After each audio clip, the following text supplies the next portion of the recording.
What is going on, everybody? Golden Blue Dude here with you again, trying to keep up with the first full Saturday of college football. So far we have 2 games in the books, and both of them blowouts. The first game I'm going to talk about is Marshall and Eastern Kentucky, and as a West Virginia fan, this was of particular interest because our first opponent is going to be Eastern Kentucky. Well, if they played the way they played against Marshall, then we will not have any trouble at all. Or was Marshall just that good? Because the final score was 59-0.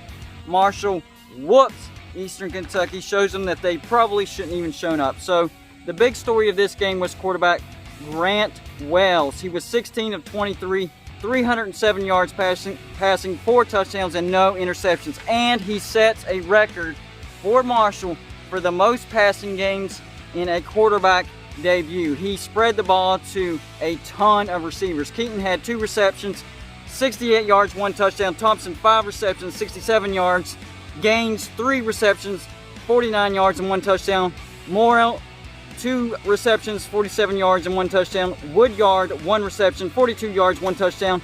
Miller 1 reception, 21 yards. Ahmed 2 receptions, 14 yards, and 6 others with at least 1 catch. So he spread the ball out a lot, and Marshall dominated this game from start to finish. Then the other game that went down, another blowout, was Army and Middle Tennessee. Army won this football game 42-0, and it was pretty much the rushing game that won it for Army.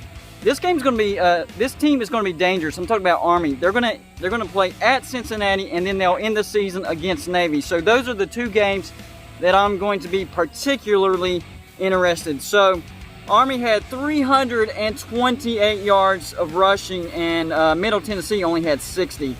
And Army had 2 interceptions. So anytime Middle Tennessee threatened to score, either Army intercepted or Middle Tennessee fumbled the ball, because Middle Tennessee had a chance to score at the end of the game and they fumbled it away. But for Army, listen to this. Robinson, these are their rushers. He had 9 carries for 94 yards, averaged 10.4 yards a carry. Anderson, 10 carries for 51 yards, that's 5.1 yards a carry. McCoy, 15 carries for 50 yards, that's 3.3 yards a carry.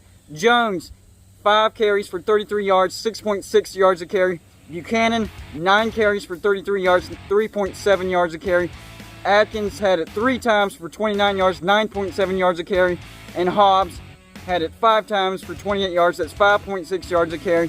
And that is a combined average of 5.5 yards a carry. If you can run the ball like that every single game, you're going to probably win every single game. So we'll see how they do at Cincinnati and versus Navy. Those will be the 2 big tests. Now for Navy, they did lose their starting quarterback, and he, as we know, Navy is a triple option team.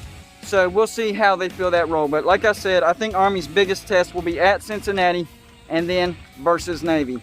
So I'm going to try to keep up with these games as they happen. The first 2 games are in the books, and both of them were blowouts. That's all I got for you for this video. Like and subscribe if you haven't already, and I'll see you on my next video.